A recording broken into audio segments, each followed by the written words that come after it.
everybody, it's Jessica Stortz with Stortz Wellness Associates and an independent Shaklee distributor, and I'm here for our 5-day cooking challenge. So hopefully you've caught some of our other videos and recipes. If not, sign up below and you'll get info. If you're watching this after the fact, don't worry, you can still sign up and we'll send you the info on how to do it after the fact.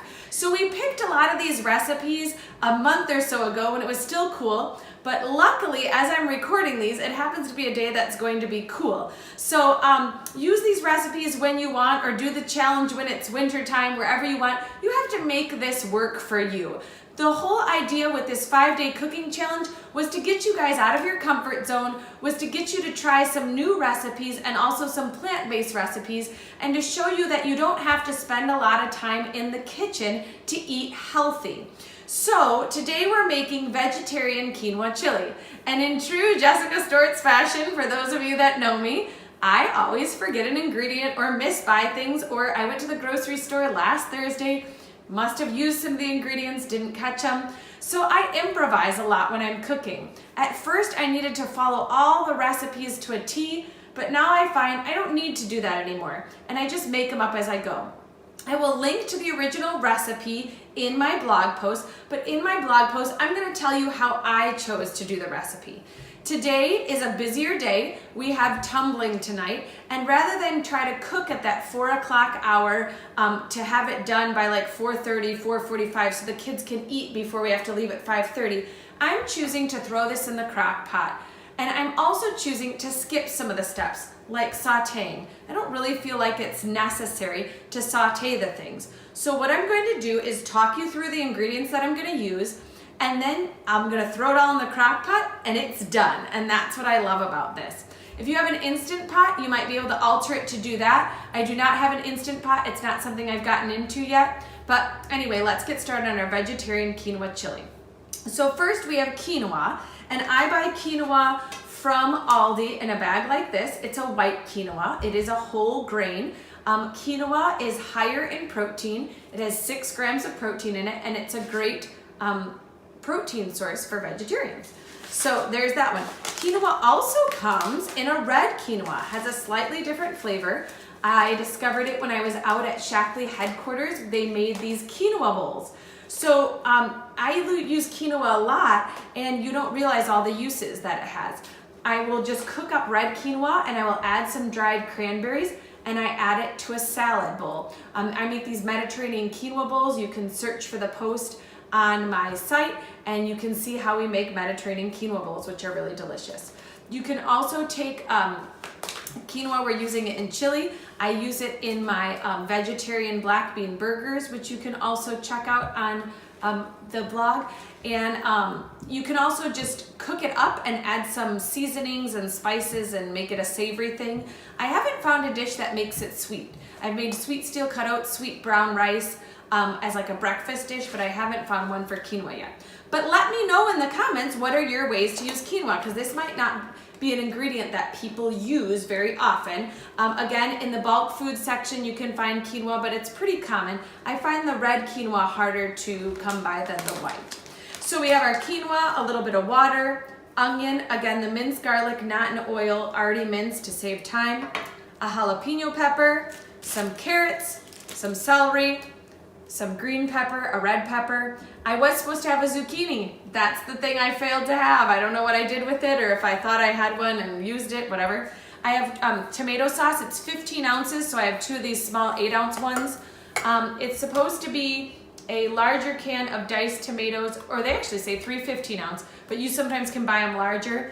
2 cans of black beans that I'll drain and rinse, and then a kidney bean, along with some cumin and chili. Sometimes when I make recipes like this, if I feel like it doesn't have enough carrots or enough celery over what they call, I just throw in extra, and it always works. So I'm going to get started putting all this in the crock pot.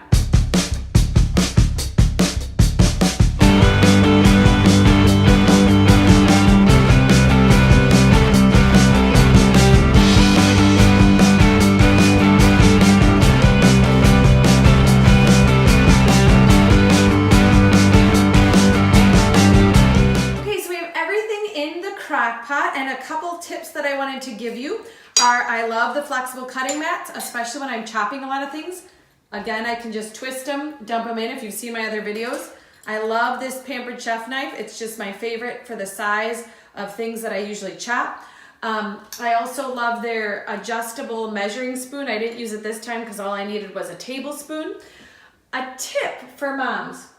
As you see, I stack things outside of my sink. There are things in my sink, but that's because there's soapy water that I'm going to wash. But it is best, my husband taught me this, don't let people put dirty dishes in the sink, because then what do you have to do? Sift through all the yucky, dirty dishes and put them on the counter so you can fill the sink or use the sink. So what we do is, if we have a really yucky dish, we ask that the person rinse it and then stack them on this countertop, and then I can go through and clean easily, and then I let them drip dry here. There is a garbage disposal in this sink, but I personally do not use it. The other tip is when you menu plan, and I'll talk about this more in details on my blog and in my Lunch and Learn program, which you might want to go back and watch on my Facebook page. So check out the video, because I will do that coming up here, and this cooking challenge isn't live till May. When I make my menu, I put at the top of each day what we are doing that day, and I plan around what we're doing. So I know Monday nights are kind of a tricky night for our family, so I either do something in the crock pot that I can spend the time making at noon, or I do some leftovers, because at 4 or 5 o'clock, I don't want to be cooking because I need to be getting ponytails and hair and kids with water bottles and snacks and gymnastics clothing and getting everybody ready to get out the door on time. And so if I'm cooking, I get frazzled and can't do those things. Can I make it happen? Sure, but pick something or a dish that you know maybe for that night. So I coordinate that. I like to try tons of new recipes and rarely make the same thing twice, but I also plan carefully around what's going on in my life. Some weeks I plan too much, some weeks I plan too little. Just know that menu planning is not perfect, and sometimes everybody's hungry and eats it all and there's nothing left. Sometimes there are leftovers. This is great to freeze. The red lentil tomato soup, put it in a freezer. Take the extras to a friend or somebody in need. Take it to a neighbor. There are lots of options depending on what you want to do. I hope you guys find this video helpful and this cooking challenge helpful. I want to know your thoughts and feedbacks in the comments. We're looking at doing an online smoothie workshop, and we're looking at doing other things like this, but we need to know how best we can help you. I know what works for me, but what do you need to know? What have I not been specific enough about, or what other things can I tell you? Also, be sure to sign up for the link for our cooking challenge, because there's other pages you need to be following, because they're going to be giving tips too. Max TPC Kitchen, as well as Sarah Bruns Insurance, are going to be giving you tips as well in this challenge. So sign up so that we can send you the full instructions so you can participate. Remember, I just wanted to give you an idea here of what the chili looked like in the crock pot. When you cook vegetarian, you can let it sit all day, but sometimes things get extra mushy. So I'm putting it on low in my crock pot at around 11:30, 12 o'clock, but we're planning to eat around 4:30 because of gymnastics. So it'll only be in there for 4 to 5 hours. And I will also try to post a picture of what it looks like afterwards. So here is our completed chili and a little bit of what it looks like, and it is tasty. I will show you how to plate it here. So our quinoa chili is done. You can tell it's cold here because I added a sweater throughout the day. But I showed you the little picture, so I'm just gonna scoop out some quinoa chili into a bowl. It's pretty thick. We like it that way. Then I'm just gonna add some cheddar cheese. You can see my kids have already gotten into things here. Here's another tip. You can use sour cream. We like to add a dollop of sour cream, or you can do a non-fat Greek yogurt. Some people don't like to do non-fat things. We personally do, but non-fat plain Greek yogurt tastes similar to sour cream. Not exactly the same, but just in case you run out, we're running low on sour cream, but also slightly healthier alternative. And then we just add, 4 or so saltine crackers, and there we go. We got it all done. So I hope you guys enjoyed making this recipe with us, whether it's a cold day or a long day that you need to throw something in the crock pot, or whether you just need a quick dinner, whatever it is. But this is Jessica Stortz helping you maximize your time, health, and finances so that you guys can live more intentionally in the moments of life. Have a great day.